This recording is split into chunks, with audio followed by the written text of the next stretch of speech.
हरिया रे सांवर गोरिया रे जैसे डोमी बिरबी करिया रे कोई किस्म के हंस बिलवानी चट करिया रे कोई किस्म के हंस बिलवानी चट करिया रे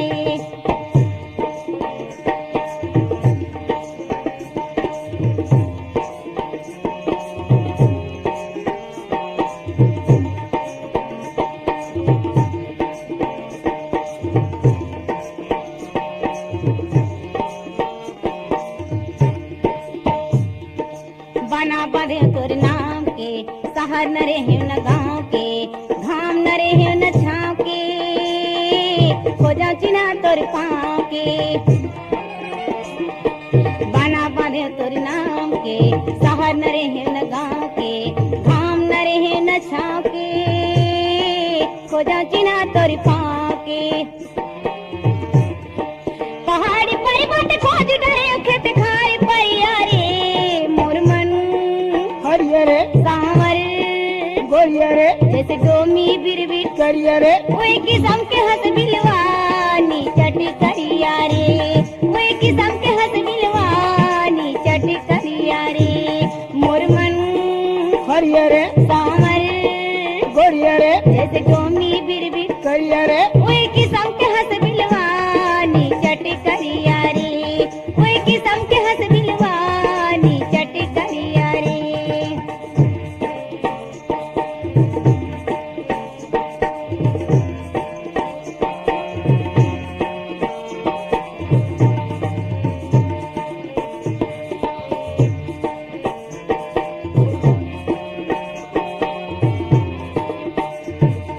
बलदाऊ के भैया यस दूध दही के चोरैया यस रुक्मणी के गोसैया यस सखी के मन के हरैया यस बलदाऊ के भैया यस दूध दही के चोरैया यस सखी के मन के हरैया यस रुक्मणी के गोसैया यस कहाँ जाके लुका के ताए मोर लहरिया रे मोर मन हरिया रे सांवर गोरिया रे जैसे डोमी बिरबी करिया रे कोई किस्म के हंस बिलवानी चट करिया रे कोई किस्म के हंस बिलवानी चट करिया रे मोर मन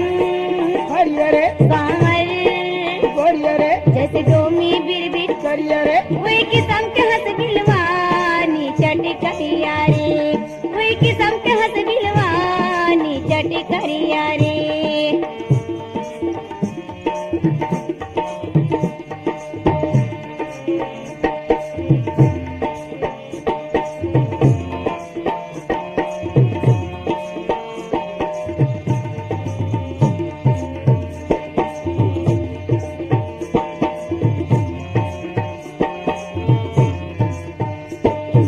बाना बाने तोर नाम के शहर न रहे न गाँव के घाम न रहे न छाँव के हो जा चिन्हा तोर पाँव के बाना बाने तोर नाम के शहर न रहे न गाँव के घाम न रहे न छाँव के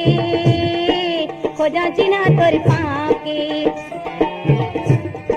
पहाड़ी पर्वत खोज डरे खेत खार परिया रे मोर मन